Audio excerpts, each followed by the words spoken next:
यहाँ प्रशासन पूरा खड़ा है, वो मोबाइल लेकर के बैठा हुआ है।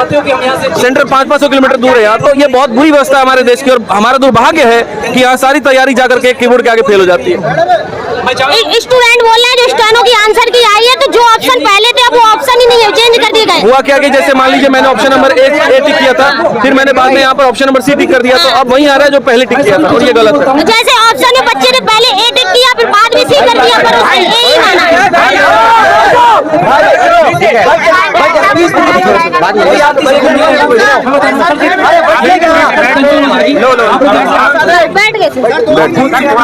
सर जैसे ऑप्शन स्टेनो में ऑप्शन ए बच्चे ने पहले टिक किया, फिर बाद में बच्चे को लगा कि ऑप्शन सी सही है, तो उसने सी टिक कर दिया, पर आंसर की में जो ए ही माना, तो ये तो बहुत बड़ी गलती है ना एसएससी की। बिल्कुल गलती यहाँ पर, और इसी गलती को छुपाने के लिए इतना समय इन्होंने लिया और आंसर की नहीं दिया। अगर टाइम पर ये आंसर की देते तो क्या हो जाता। इनको पता है कि कमियां कितनी है, और जबरदस्ती बरगला रहे हैं उसको। पता नहीं एडिक्यूटीन का क्या लगता है रिश्ते में, उसको लेकर के साथ में चल रहे हैं। गलत है तो हटाओ उसको। बिल्कुल सही बात है सर। फेज 13 के 60,000 बच्चों का बोल रहे एग्जाम कैंसिल करेंगे, ये कहाँ तक बच्चों के लिए न्याय होगा? कहीं न्याय होगा? ये सोचिए कि अगर जिस एग्जाम में 60,000 बच्चों का दोबारा पेपर लेना पड़ गया, वो एग्जाम सही से हुआ ही कहाँ था। 60 बच्चे समझ में आता है, 600 समझ में आता है, 6,000 समझ में आता है, 60,000 कहाँ का मतलब बनता है, और वो भी वहाँ जहाँ फॉर्म भरने वाले 10-12 लाख। अगर किसी क्लास में एक बच्चे का एग्जाम बिगड़ रहा है, वो शोर मचा रहा है, तो क्या उस क्लास में पूरे बच्चे दे पाएंगे एग्जाम सही? नहीं दे पाएंगे, बिल्कुल नहीं दे पाएंगे। यही बात हम समझाना चाह रहे हैं सरकार को, कि नहीं समझ पा रही है वो। तो पूरा एग्जाम ही है, फेज 13 का और स्टेनो कैंसिल किया जाए, री एग्जाम हो। बिल्कुल री एग्जाम।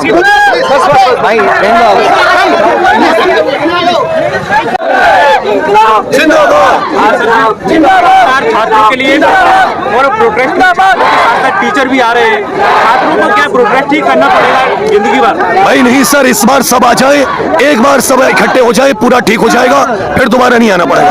कब तक है? जब तक हक नहीं मिलेगा।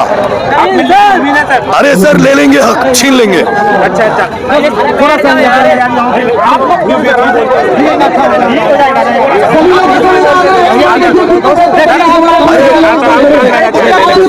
देखिए, मतलब सरकार इस बारे में बहुत अच्छे से जानती है कि क्या अनियमितताएं हैं, और सरकार अगर चाहेगी तो ये लोग मतलब बहुत क्यों परेशान होना चाहेंगे, क्यों बैठना चाहेंगे?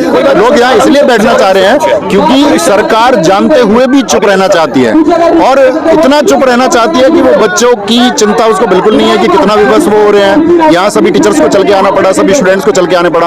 आज फॉर्म भरने से लेकर के रिजल्ट आने तक सारी खामियां हैं। गवर्नमेंट जानती है इस बात को कि खामियां क्या क्या है, और जब सारे छात्र एकजुट रहेंगे तो ये खामियां दूर होकर रहेंगे, और इस बार छात्र यहाँ से तभी उठेंगे जब वो चीजें सुधर जाएंगी, उससे पहले कोई नहीं उठने वाला। शांति हो गई थी ये ड्यूटी मिनिस्टर से मिलने के बाद? शांति बच्चों के दिल में भी तो होनी चाहिए। उन बच्चों के घरों में शांति होगी जब उनको जॉब मिल जाएगी। ये ग्रामीण परिवेश के मैक्सिमम मीडियम फैमिलीज के बच्चे हैं, इनको जॉब मिलेगी तो इनकी शांति के बारे में भी सोचना चाहिए ना हमको, कि उनके घर में शांति किस तरह स्थापित होगी।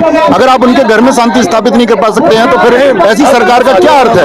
इस सरकार का क्या अर्थ बनता है कि उसको कोई इस बात की परवाह नहीं है कि ये जो यूथ है, हम लोग तिरंगा लहरा रहे हैं, अभी 15 अगस्त था, तो मतलब जब आप तिरंगा लहराते हैं तो आपको पता होना चाहिए कि किस साहस और किस शक्ति की बात कर रहे हैं, किस तरह ये युवा साहसी बन पाएगा, किस तरह ये देश को सशक्त बना पाएगा। वो सफेद रंग जो शांति का प्रतीक है, कैसे ये छात्र अपने जीवन में शांति ला पाएंगे? जिस समृद्धि की हरे रंग की बात तिरंगे में हम कर रहे हैं, इनके घर में समृद्धि कैसे आएगी, इनके घर की तरक्की कैसे होगी? जिस उर्वरता की बात आप करते हैं, अगर यूथ के आप आज के प्रेजेंट को इस आंदोलन में, जो कि उसके भविष्य निर्माण में समय लगना चाहिए, उसमें आप खर्च करवा देंगे तो इस देश की उर्वरता कैसे बढ़ेगी? और इस सरकारों को विचार करना चाहिए और त्वरित एक निर्णय लेना चाहिए कि लोगों की इनकी डिमांड्स क्या है, बच्चे क्या मांग रहे हैं, और किस तरह के ज्ञापन की उम्मीद सरकार बच्चों से कर रही है कि उनकी क्या डिमांड्स है, उसको त्वरित एक इलाज किया जाए। Thank you.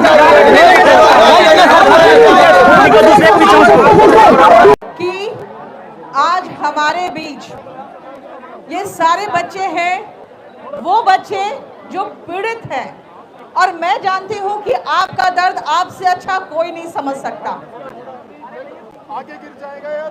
बच्चों, हम सभी छात्र का अभिनंदन करते हैं और सभी छात्रों को धन्यवाद देते हैं कि आप लोगों ने विश्वास करके इतने भारी संख्या में आज आप यहाँ पे एकजुट हुए हैं, और हम सभी टीचर्स आपको विश्वास दिलाना चाहते हैं कि आपकी लड़ाई हमारी लड़ाई है।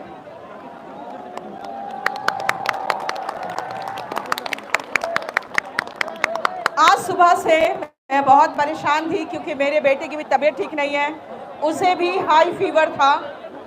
लेकिन मुझे अल्टीमेटली ये महसूस हो गया कि मेरे हजारों बच्चे मेरा इंतज़ार कर रहे हैं और उनके पास मुझे जाना है। मैं सिर्फ एक बेटे की माँ नहीं हूँ, मेरे हजारों बेटे बेटियां हैं और बहुत अच्छा लगा मुझे कि तुम लोगों ने इतना विश्वास किया हम टीचर्स पर। और ये जो आंदोलन है, अब ये आंदोलन का आगाज हो चुका है, तो अंजाम बस एक ही होगा कि फेयर एग्जाम्स होंगे। और अगर ये नहीं हुआ तो फिर इस आंदोलन को पूरे के पूरे देश में फैलाना है। आप युवा हैं, आप सरकार बनाते हैं और सरकारों को आपका सुनना पड़ेगा और यही हमारा नारा होगा, इनकलाब, इनकलाब,